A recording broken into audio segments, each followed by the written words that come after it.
Welcome to A Better HR Business, the podcast that looks at how HR consultants and HR tech firms grow their businesses and how they help their employers to get the best out of their people. Remember, for show notes and downloads, go to www.getmorehrclients.com/podcast. That's getmorehrclients.com/podcast. Okay, let's get started. Hello, thanks very much for joining me. Good to have you along. And today I'm looking forward to my conversation with Sammy Courtright. Sammy is the co-founder of a very cool company called 10Spot, and it does some amazing stuff. But even more amazing is Sammy is a bit like me. She's geographically challenged. She's from all over the place. I believe she's a tri-citizen, if that's the term. But Sammy, thank you very much for joining me today. Yeah, thanks for having me. Yes, I think that is the terminology. Yeah. And I never knew for the longest time if it was allowed to have, tri-citizenship. So I used to tell people, I'm like, don't tell anyone. Now I think the world is, completely open to as many citizenships that you can possibly obtain. But it is a little confusing at the airport. I'm like, oh, which one should I use? It's kind of fun. It's a nice decision to make. Yeah. Yes. And if in doubt, Australia, because we are Switzerland in many parts of the way. People consider us to be very neutral, don't really know where we are, what we're doing, but we travel a lot. I love it. And for context, can you just explain to listeners where you've been? Sure. Yeah, I'll give you my background summary. So this will stop. Yeah. Born in London, moved around a lot as a kid, but spent my formative years in Sydney, Australia. I moved out when I was 18 to come to the US to go to university. Went to University of Miami in Florida, graduated there, headed out to Los Angeles, and that's really where I started this business that was formerly FitSpot, but now 10Spot, and I can talk about that transition through the pandemic. And then now, based in New York. Not that it matters anymore, right? Like, people are like, where are you? And I'm like, doesn't matter. I could literally be anywhere. Living in New York now is a lifestyle choice, no longer like a professional choice. Yeah. It's brilliant. It's brilliant. Most of my clients are US and the UK, some in Australia, but my team, we're everywhere. I'm an Aussie in Ireland, and I've got people in South Africa, Romania, UK, US. Yeah, so it's just an amazing world we're in. I think 10Spot is a brilliantly positioned business for the times we're in, and the challenges that we've gone through the last 2 years have been horrendous in all sorts of ways, and at the moment it seems to be getting worse with conflict. But on the employee management side and the employee engagement side, tell us, what is 10Spot? What does it do? Absolutely. So we are a workforce engagement platform that helps companies connect and engage distributed teams. So what does this really mean? We predominantly do sell into HR or directly to managers, and we help them connect and engage their colleagues or teammates through really fun team building events or team-wide challenges with rewards and recognition. Nice. So it's got that gamification element that's just on the rise, I'm imagining, right? Yeah, you gotta have it. People are very much enjoying. There's points associated with certain tasks that you can complete. I think that's very much the future as we, kind of talk a little bit more about the future in the next half hour. I definitely think gamification and that will increase dramatically. Yeah. Can you tell us about the evolution? Because I believe your business, because you have a co-founder, right? And it was a physical-based business. Is that right?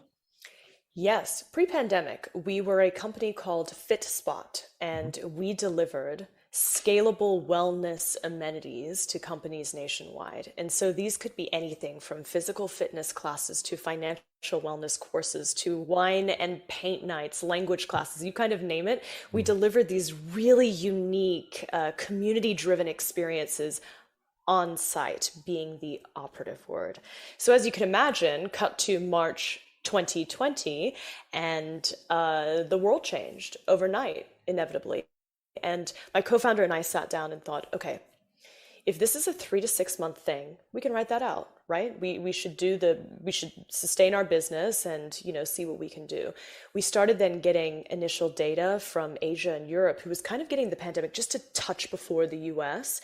And we were trying to understand their lockdown situation. How did going back to work, kind of fit into their schedule? And we realized very quickly that It's not going to happen.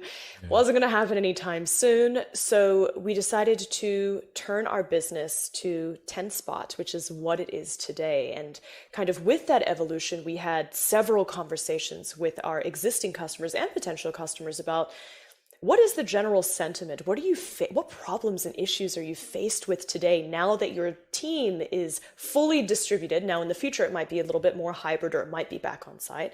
And the overall general sentiment was, how do we get people to feel like they work for the same company when they're no longer in the same space?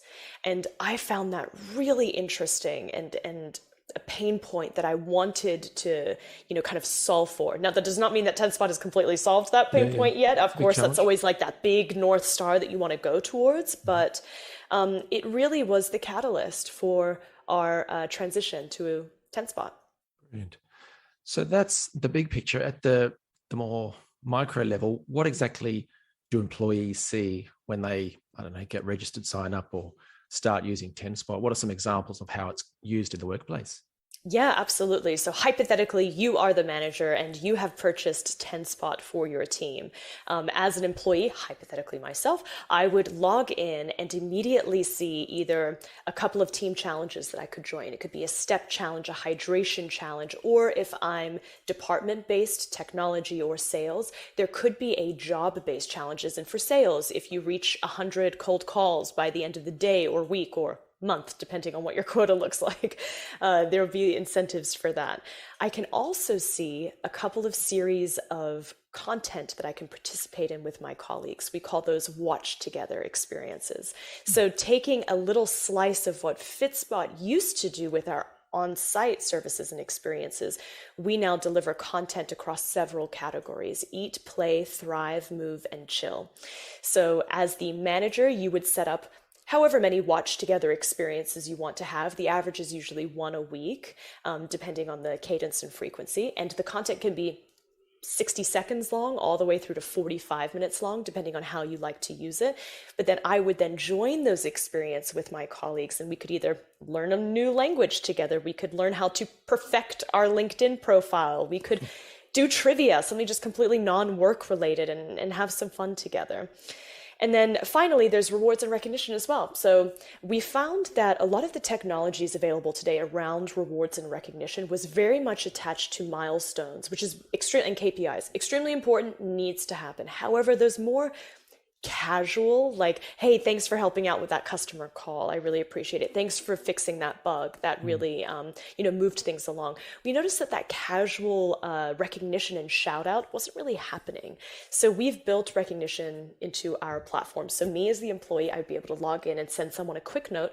I can even also monetarily reward an individual, $2, $5, $20, depending on how gracious you're feeling, and thank individuals for their great work. Then I can emoji, comment, respond to other people's shout outs as well. So that's just a very, kind of employee experience. And you, of course, would get all the data as the manager. You would understand who's doing what, who's connecting with who's joining these, watch together experiences, who is doing the shout outs, who's the cultural leaders at our company. Yeah. And try and encourage more of that, and absolutely facilitate those who are a little shy, perhaps, to take action on that. Give you the data so that you feel a little bit more well-informed as a manager. We've really recognized that suddenly people, I don't know about you, but me, I was a little bit of a walk the floor manager prior to the pandemic. My presence, I felt, was me managing, me being there, high-fiving, being present in the moment. And then suddenly I was forced to manage a team completely remotely. And I was like, oh, how do I do this? It's really complicated to ensure that I'm checking all of the boxes: professional development, socialization, team building. And our platform really prompts you as a manager to make sure you are checking those boxes and giving you insights and suggestions. Got it. So what have you learned so far in terms of which industries or job types, sectors would fit or be more interested in this than others? Like I'm picturing a bunch of lawyers not necessarily jumping at it, but maybe I'm wrong. Other service-based industries, call centers, all kinds of other industries might just love this because It's resolving many sort of employee engagement challenges, employee turnover challenges, things like that. What do you see so far? Sure. So I'll make a comment on the lawyers because it's actually a really Mm-hmm. interesting case study. But let me start with like ICP, our ideal customer profile at the moment. Mm-hmm. 250 to 5,000 employees, fully remote or hybrid distributed, teams across the world at this stage. It's not always just US based, like we Yeah. are no longer limited to that. And then tech forward companies, companies that understand the importance of technology being the thread of kind of communication and collaboration. And also, and finally, companies that really are intentional with building community in the workplace. That would be kind of our ideal ICP. However, to your point, firms like law firms, doctors' offices, companies and institutions perhaps that have never had to consider being remote or having Yes. distributed teams were thrown a big one in March of 2020. They were like, whoa, whoa, whoa, what do we do? How do we do it? It's been very interesting conversations with those customers because this is not only completely new, but it's a lot of education around then the culture that's being created versus just not only onboarding the technology. It's like, how do you now want to set the tone for the company, kind of moving forward by implementing a technology like TenSpot? So there's a lot of education around those types of customers, but then very Mm. interesting ones to work with. Very interesting. And then what are the potential objections or reasons that stop a company moving forward or being interested in using a service like TenSpot? So I'm imagining the CFO says, well, it's just cost. And then others might say, well, do we really need this? What are the kinds of stories or objections you hear? And then what's the solution or answer to those? Absolutely. Of course, in any environment, you will always hear cost, right? We are actually, we do per employee per month type of pricing. Mm-hmm. So per license per month, however people like to phrase it. And we are a greatly priced company. So that is mitigated quite quickly. Of course, then the tenure of your contract can also reduce pricing, just like anything, right? The longer Yeah. that you sign up for something, the more break that you can get, a price break you can get. Nice. So where our sales team, it goes kind of back to really identifying that ICP. If through those initial, kind of qualifying questions, we find that individuals are not as excited about bringing the team together. They want more of an individualized solution, as in, I want my employees to do whatever they want on their own time. Sure. We say that's fantastic. You can do that through TenSpot, but the whole reason we're here is to get people together. So it's more understanding culturally what tone is set with each one of the companies that we call on. If it's very much individualized, like, hey, we're individual contributors and we're gonna crush it, but it's all based on our own initiatives, we probably would still have a conversation because there's a way to make that work. But I think early on we would be very clear, like, this is how collaborative it is that something that you're interested in? And people have to be willing to join this. Is that the culture that you've created? So I think more teams that maybe aren't as focused on that would probably find a different solution that's a little more self-run versus more team-based as well. Got it. I also imagine that some business leaders might think, oh, no, that doesn't fit our culture or whatever, but conferences, workshops, team leadership groups, sessions that I've either run or attended, you get a lot of people who are in there dressed for business, ready to focus, but they love the interaction, the activities, the community building type stuff that you've described. So you'd be surprised, or they would be surprised. So I suspect it's worth them checking it out and learning more. And a very quick way to kind of get that insight is we run for prospects throughout the process a free survey.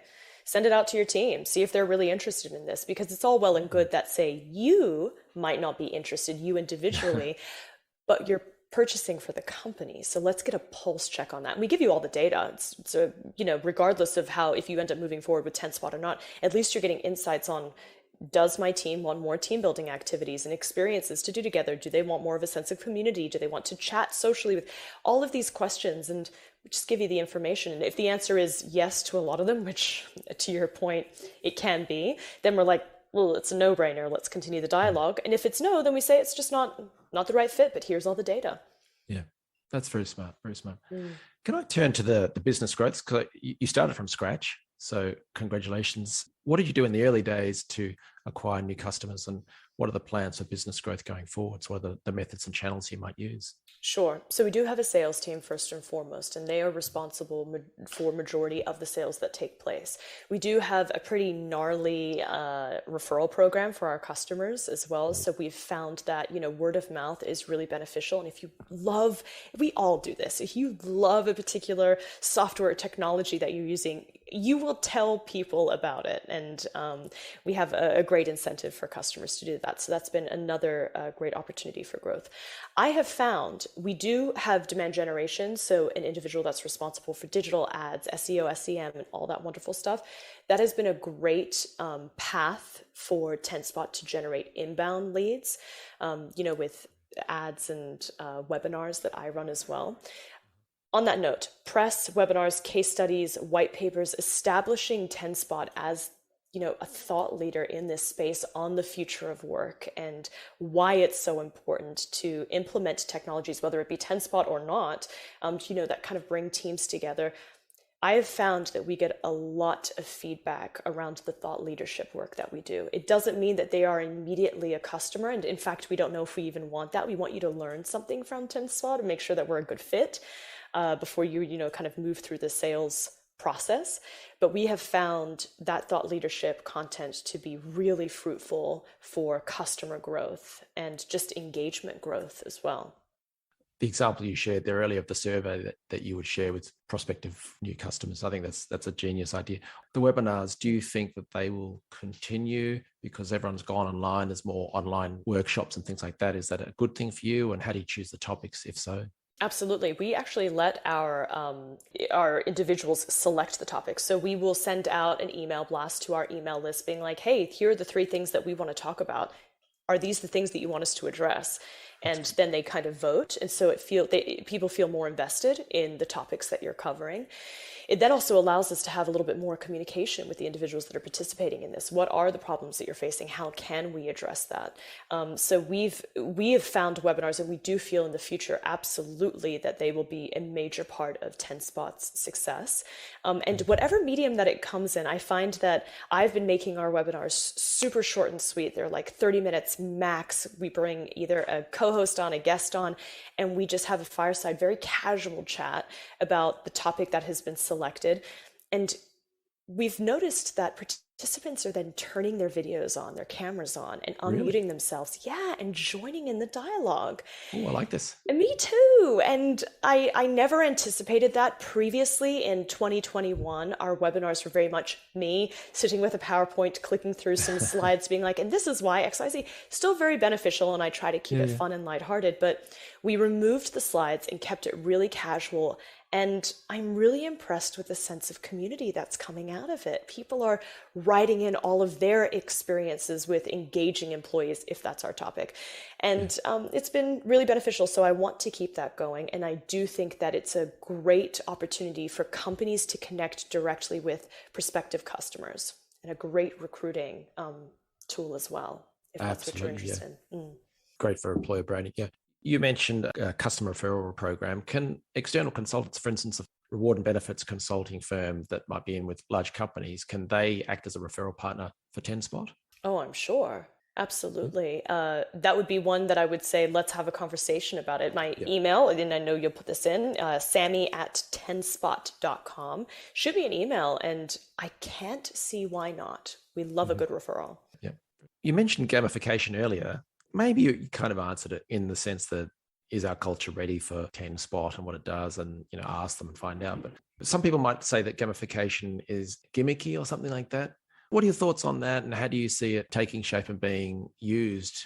Or is it something that's on the surface, but it's the other elements that really drive TenSpot? What are your thoughts around that? Sure. And I'm not going to sit here and say that our platform is, if you do XYZ, you will get, this bonus or incentive or prize. We are not that far down, kind of the gamification rabbit hole, but around things like challenges, where you're completing a specific task and there's points tied to it. That's the whole purpose, of a challenge. So we really encourage that with those types of features within our platform, yes, as the manager, you can see how many, watch togethers that you've participated in or that your colleagues have participated in together, but there's no real points around, unless it's tied to a challenge, there's no real points around, participating in that. I do think, to your point, some individuals feel like it can be gimmicky. Some individuals feel like it can just be too much and they're doing this, what's the value that I'm getting from this? Yes, points are important, but am I learning anything? Does it add value to my daily life? Or is it just something that's like super addictive that I'm into? I'm sure I have zero problem with any of those options, by the way. However, I think our model is a little bit more, how can we drive the value? If there's just points tied to something, cool, and there's fun and games associated with that. I love that aspect of gamification, but how do we ensure that employees are getting value and managers are getting value from our product? And if it makes sense to add some type of fun features around that keep it lighthearted, we will do it. But if it doesn't, because people are getting value without it, great, let's leave it as is. Yeah. It's a complicated area. I think I'm more pro gamification than anti it. And I just think back to my HR days when you were trying to drive through change, whether it's improve safety or improve quality or whatever.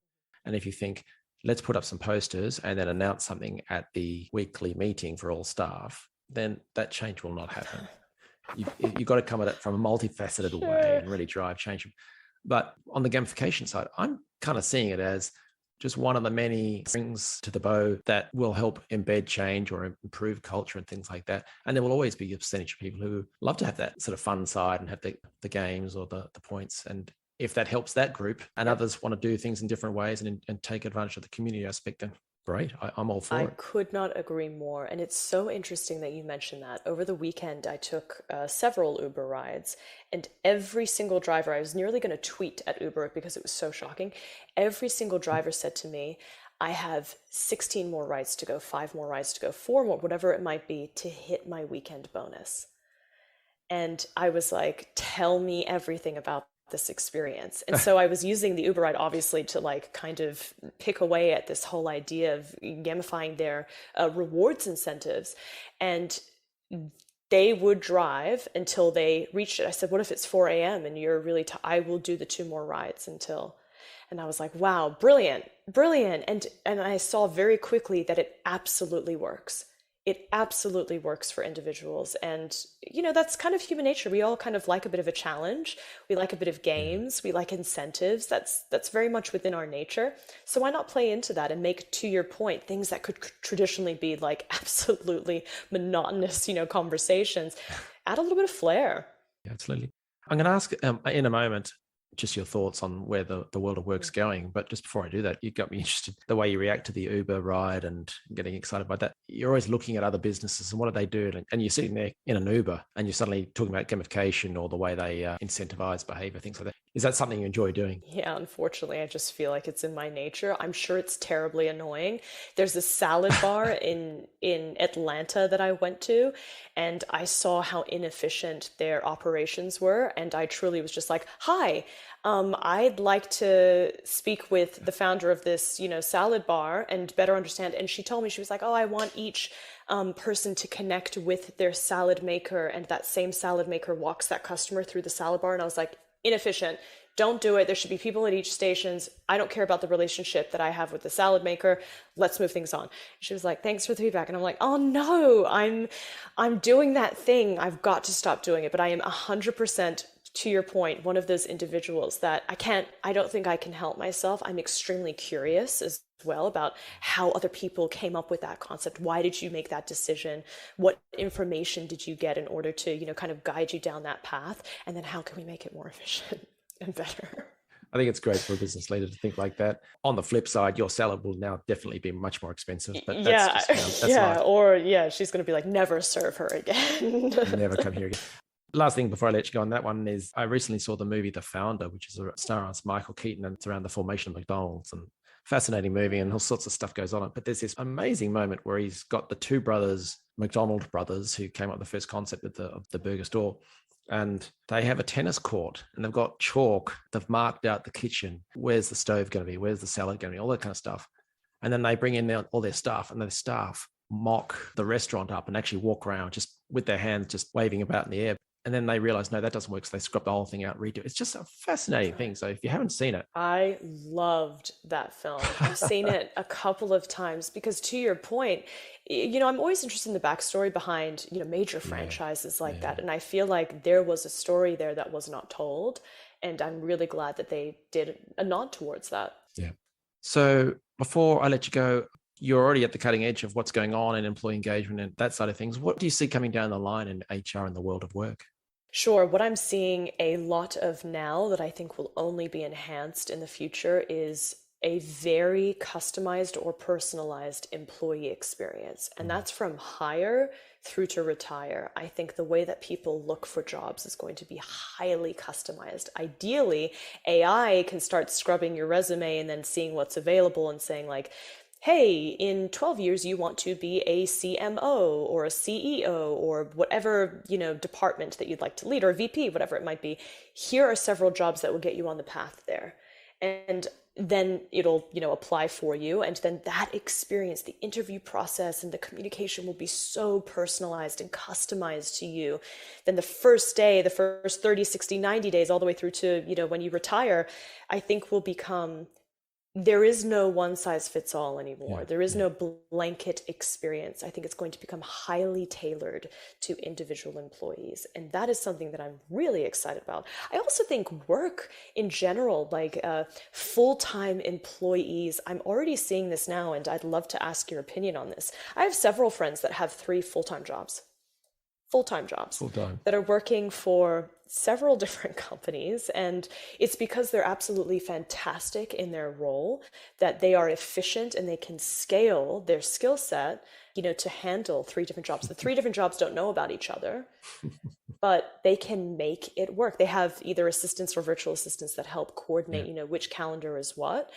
But it got me thinking about this whole freelance world and how there's so much incredible talent, and do they need to remain tied to one business for their entire career? I don't know the answer to that. What are your thoughts? I agree. I remember 15 or 20 years ago, there was an unfair dismissal case. A guy got terminated and then claimed whatever. And the reason he'd been terminated is the IT department said, hang on, we're being hacked by China. What's going on? And this guy was a financial analyst or accounting role, something like that. And he had farmed out his entire job to 3 or 4 different virtual assistants. I want you to download this file and sort it into descending order of this, and then color it purple and send it back to me. The next one and that's all that was going on. And so there was no access to private information because it was coming out of his folder, but it looked like they were being hacked. And so they freaked out. But that guy, apparently he turned up, he'd surf Facebook, whatever it was at the time, for an hour and then have his coffee and then go and chat. And he didn't have 10 spot, unfortunately. So there was less of that engagement, but brilliant. And I think there's more, but back then that was bad. Now that's just genius. It's so smart. It's more productive and potentially opens up a person like that to new opportunities to work for different clients and things like that. So yeah, I think it's highly likely that we'll see more of that sort of stuff. Yeah, the future of, I don't even know if it would be called freelance by that stage. It might have a completely different, terminology associated. Hopefully something with it. more cool like Skylance or something. Yeah. Okay, well, let's coin that. You heard it here first. Yeah. So last one, Sammy, if people want to learn more about 10 Spot, what should they do next? Okay, 1, check out www.10spot.com. 2, check us out on LinkedIn. We give out a lot of information and fun things going on LinkedIn. Also, webinars and insights and stuff like that from myself are there too. We're just /10spot on LinkedIn. And otherwise, feel free to, I know I mentioned my email earlier, but sammy@10spot.com if you want to chat. Brilliant. Thank you for your time and sharing the 10 Spot story. I wish you all the best with it. Thank you so much, Ben, for having me. Thanks for joining us today on A Better HR Business, the podcast that explores the world of HR consulting and HR tech businesses. For show notes and downloads, go to www.getmorehrclients.com/podcast. That's getmorehrclients.com/podcast. Remember to subscribe and share the show with any friends who are busy growing a HR business. Thanks, and see you next time.